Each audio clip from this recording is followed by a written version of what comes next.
Global care foundation के office में बैठा हूँ उनके फाउंडर के साथ। सबसे बड़ा मुद्दा हमारे माइनॉरिटीज के लिए आता है वो है लीगल प्रॉब्लम, जैसे कि और आपके फाउंडेशन को इससे फायदा क्या है, क्या प्रॉफिट है आपको ये सब काम करने से?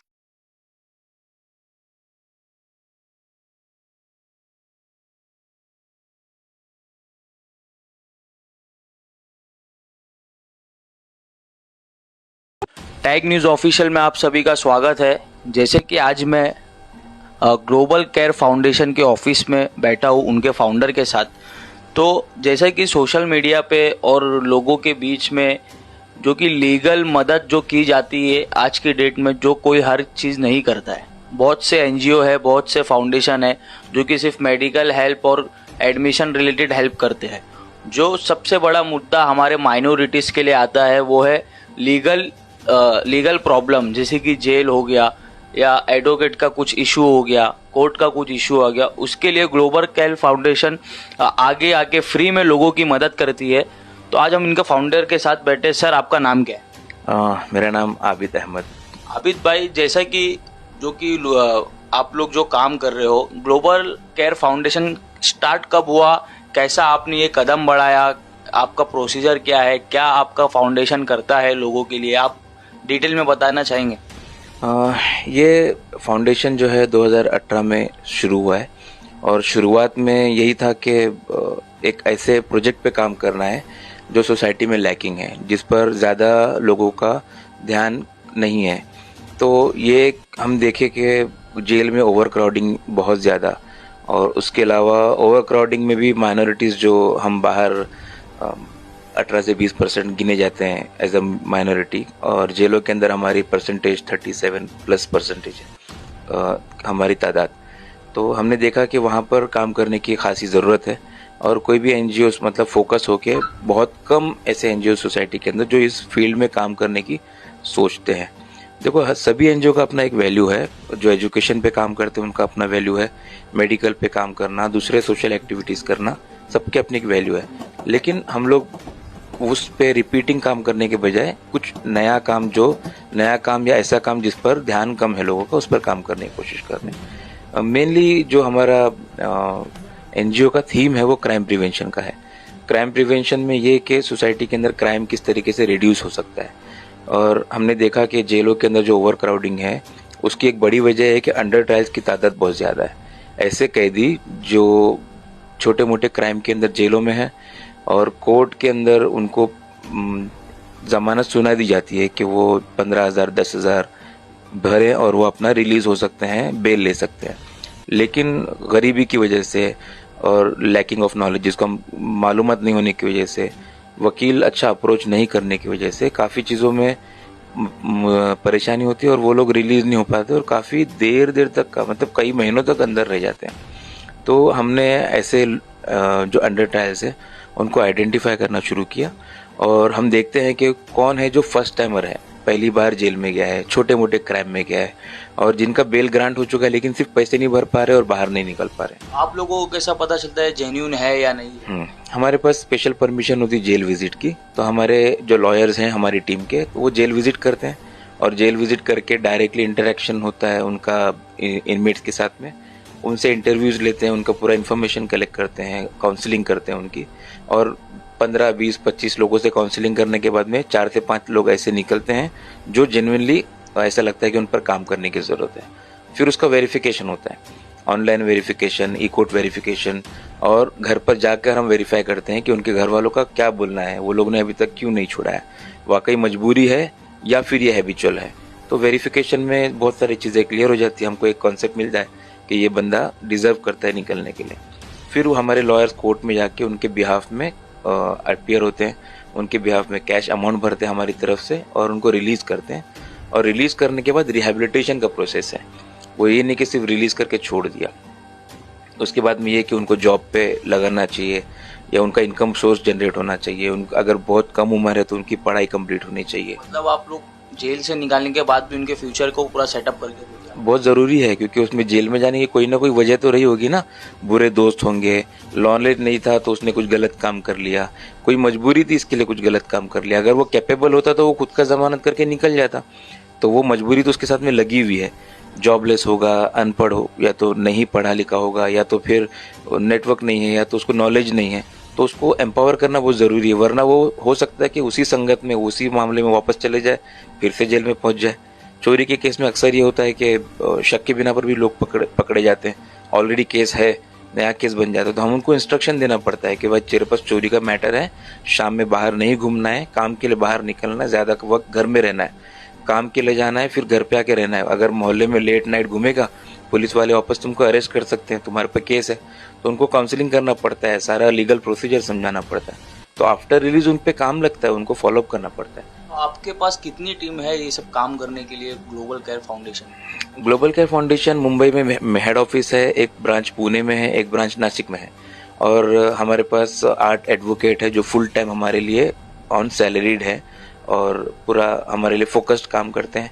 उसके अलावा हमारे पास MSW सोशल वर्कर्स हैं जो होम वेरिफिकेशन और डॉक्यूमेंटेशन चेक करने के लिए वो काम करते हैं। उसके अलावा लोगों में जो कम्युनिटी कनेक्ट्स है सर, जो अलग अलग सोर्सेस से केसेस आते हैं, तो वो काफ़ी टीम, मतलब माशाल्लाह 20 लोगों की टीम तो हमारी है जो फोकस होकर इस पर काम कर रही है। मुंबई मेन है, बाकी पूना और नासिक में छोटे ब्रांचेस है, वहाँ पर भी स्टाफ है, वहाँ पर टीम अलग है। एक सवाल और मैं पूछना चाहता हूँ कि आपको और आपके फाउंडेशन को इससे फायदा क्या है, क्या प्रॉफिट है आपको ये सब काम करने से? रात को नींद अच्छी आती है। मतलब एक कुछ ना कुछ इनकम सोर्स वगैरह आप जो लोगों पे खर्च करते हो, तो वो सब कहाँ से कैसे आप हैंडल करते हैं? बिल्कुल सही है। या इसमें कैसा होता है कि डोनेशन बेस्ड होता है। इसमें हमारे पास अजीम प्रेम जी फाउंडेशन का ग्रांट है, जहाँ पर हम बैक ऑफिस और सिस्टम को मेंटेन कर पाते हैं। सैलरीज देना, रेंट देना, वो सब चीज़ों में अजीम प्रेम जी फाउंडेशन का सपोर्ट होता है। और दूसरा जो कैश बेल अमाउंट भरना है या फिर अदर उनके लिए सपोर्टिव्स होते हैं, तो उसके लिए हम लोग क्राउड फंडिंग लेते हैं। ज़कात कलेक्शन होता है, इंटरेस्ट अमाउंट का कलेक्शन होता है, नॉर्मल डोनेशन कलेक्शन रमज़ान में, गैर रमज़ान में। तो काफ़ी लोग जो है ना इंडिविजुअल सपोर्ट करते हैं, डोनेशन करते हैं, वही पैसा यहाँ पर यूटिलाइज होता है। तो ओवरऑल फाइनेंशियल मैनेजमेंट ऐसे ही चलता है, हर जैसे दूसरे NGOs चलते हैं वैसे हमारे चलते हैं। एक महीने में कितने लोगों की आप लोग ने हेल्प की है, कितने लोगों को जेल से निकाले? हाँ, ये बहुत हमारे लिए रहा कि अभी भी हमने इसी हफ्ते में या इसी महीने में हमने 1000 नंबर कंप्लीट कर लिया है। एक महीने में? नहीं, इस महीने में नंबर वहाँ 1000 कंप्लीट हो गया हमारे। जब से हमने काम शुरू किया, शुरू में तो स्लो चल रहा था सेटअप करने में, और मतलब एक्सपर्टीज आने के लिए वक्त लगता है। तो टीम जब बढ़ गई है तो अभी हमने 1000 से ज़्यादा लोगों को रिलीज़ करवा लिया है और लगभग 300 से 400 लोगों पर काम चल रहा है अल्हम्दुलिल्लाह। और काफ़ी अच्छा मतलब रिस्पॉन्सेज अच्छे हैं, लोगों में चेंजेस आ रहे हैं, जो लोग रिलीज़ हो रहे हैं वो स्टेबल हो रहे हैं। ऐसा नहीं कि रिपीट अंदर जा रहे हैं, बहुत कम रेशो होगा जो रिपीट चले जाते हैं इत्तेफाक से, लेकिन मेजर पार्ट जो है वो काफ़ी स्टेबल है। जैसे कि आप लोग कैंप वगैरह कहीं लगाते हो?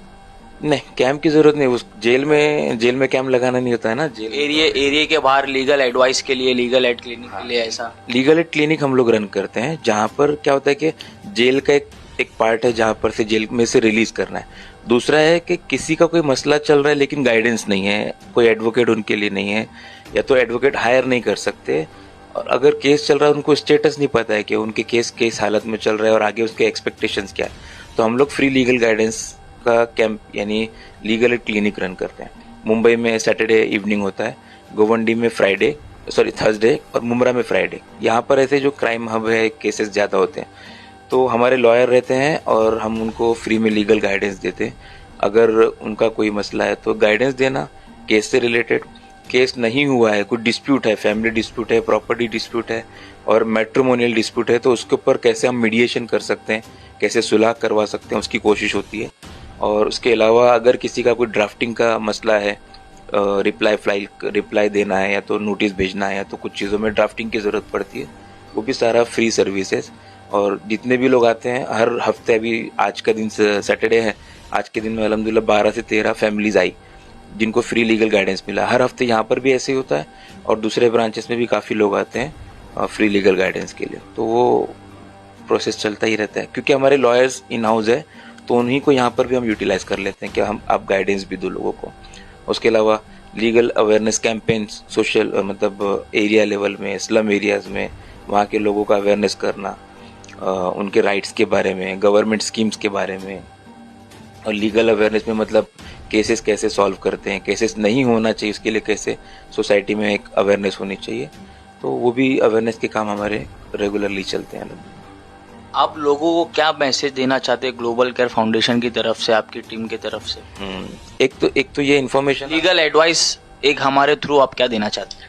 एक तो इन्फॉर्मेशन आपको शेयर करूं कि ये पूरा प्रोसेस जो है irrespective of caste, creed and religion, हमारा ये सर्विस किसी भी पर्टिकुलर कम्युनिटी के लिए नहीं है, ये हर किसी के लिए सर्विस है, चाहे कोई मजहब का हो, चाहे कोई एज का हो, चाहे कोई जेंडर का हो, कोई भी कास्ट, कोई रिलीजन है, तो हम उसको फुल्ली सपोर्ट करते हैं। अगर वो नीडी है, अगर वो ज़रूरतमंद है, तो सिर्फ हमारा क्राइटेरिया है कि हैबिचुअल हो तो हम हेल्प नहीं करेंगे, नॉन हैबिचुअल हो तो हम हेल्प करेंगे, यही क्राइटेरिया। बाकी दूसरा कोई रिलीजन का, बेस का, एज का, जेंडर का क्राइटेरिया नहीं है। तो कोई भी अगर ज़रूरतमंद है तो अप्रोच कर सकते हैं, हम सबके लिए अवेलेबल हैं सर्विस देने के लिए। दूसरी चीज़ ये है कि मैं चाहूँगा कि अपने अतराफ में बहुत ध्यान रखने की ज़रूरत है। बहुत सारे NGOs है, बहुत सारे सोशल वर्कर है, सोसाइटी में काम कर रहे हैं, तो अपने फील्ड में काम करते हुए इस बात पर ध्यान रखा जाए कि हमारा नौजवान किस डायरेक्शन में जा रहा है। और सबसे बड़ा जो हमारे लिए परेशानी का सबब है, यूथ का रॉन्ग डायरेक्शन है। नशे में कौन ज़्यादा जा रहा है? यूथ जा रहा है। जेल में कौन ज़्यादा है? यूथ ज़्यादा है। उसके अलावा जो इलीगल एक्टिविटीज़ के अंदर कौन देखने में मिल रहे हैं? यूथ देखने मिल रहे हैं। तो हम लोगों को ज़रूरत है कि उनके लिए प्लेटफॉर्म क्रिएट किया जाए यूथ के लिए, ताकि वो लोग अपने एनर्जी को पॉजिटिव वे में परफॉर्म कर सकें। हम लोग उन पर ध्यान नहीं देंगे और उनको प्लेटफॉर्म प्रोवाइड नहीं करेंगे, अपने साथ नज़दीक नहीं बैठाएंगे, तो वो लोग अपना खुद का प्लेटफॉर्म क्रिएट करेंगे, और वो क्रिएट होने के बाद में हम अफसोस करेंगे कि वो लोग कहाँ चले गए। तो उससे पहले ही हमारे लिए ज़रूरी है कि उनके लिए एक अच्छा पॉजिटिव प्लेटफॉर्म क्रिएट किया जाए, जहाँ पर वो लोग अपना जो सलाहियत है वो यहाँ पर सर्व करें, ना कि गलत संगत में पड़ जाए और गलत राह पर निकल जाए। आने वाला जो पूरा जनरेशन है वो खराब हो रहा है, तबाह हो रहा है, बर्बाद हो रहा है। उसके लिए जिम्मेदार सिर्फ वो नहीं है, उसमें बड़ा जिम्मेदारी हमारी भी है कि हमारे प्लेटफॉर्म प्रोवाइड ना करने की वजह से वो लोग चले गए। एक सवाल और पूछना है कि सर आपके पास मतलब जो केसेस जो आते हैं, ज्यादातर केसेस किस चीज़ के लिए आते हैं? चोरी के, नशे के, रॉबरी के, ज्यादा किसके आते हैं? ज़्यादा देखो, केसेस तो अलग अलग टाइप के आते हैं, लेकिन एक चीज़ कॉमन है मेजॉरिटी में कि नशा करता है। अभी चोरी कर रहा है, उसके पीछे नशा है। मारामारी कर रहा है, उसके पीछे नशा है। दूसरा कोई मसला है, उसके पीछे नशा है। तो नशा जो है ना, वो एक कॉमन एडेड है। हम उसको डिफॉल्ट समझ के चल रहे हैं कि चोर है या तो चोरी किया है। अच्छा, हैबिचुअल चोर नहीं है, पहली ही बार किया लेकिन नशे की हालत में किया है। फिर उसके ऊपर काउंसलिंग करो, उसको फॉलोअप करो, उनके घर वालों को गाइड करो कि डी एडिक्शन में उसको इन्वॉल्व किया जाए, उसको एजुकेशन में एंगेज किया जाए। काफ़ी उसके ऊपर मेहनत लगती है। लेकिन एक नशा बहुत ज़्यादा जो है ना, एक हर क्राइम के साथ में एक अटैच चीज़ जो है ना, वो नशा है। नशा बेचना, बड़ी क्वांटिटी बेचना, वो एक अलग ही क्राइम हो गया। लेकिन छोटा क्राइम करते हुए भी आदमी नशे में होता है। तो हमारे लिए बहुत फिक्र की चीज़ है। मैं इसीलिए बार बार बोल रहा हूँ कि नौजवानों को साथ में बैठा के उसके साथ में उसके लैंग्वेज में बात करने की ज़रूरत है, उसके जैसा बन के उसके साथ में बात करने की ज़रूरत है। लोगों को दोस्त चाहिए, अच्छे दोस्त नहीं मिलेंगे तो बुरे दोस्त तैयार है मार्केट में। तो बहुत ज़रूरी है इस चीज़ पर काम करने की। बहुत बहुत शुक्रिया आबिद भाई। जैसा कि आप लोगों ने देखा, ग्लोबल केयर फाउंडेशन के जो फाउंडर है आबिद भाई, उनकी स्टोरी जो कि लोगों की हेल्प के लिए 24 घंटा अवेलेबल इनकी टीम और ये रहते हैं। तो हम ऐसी दुआ करते हैं कि आपका फाउंडेशन लोगों की हेल्प करते रहे और इंशाल्लाह और आगे बढ़े।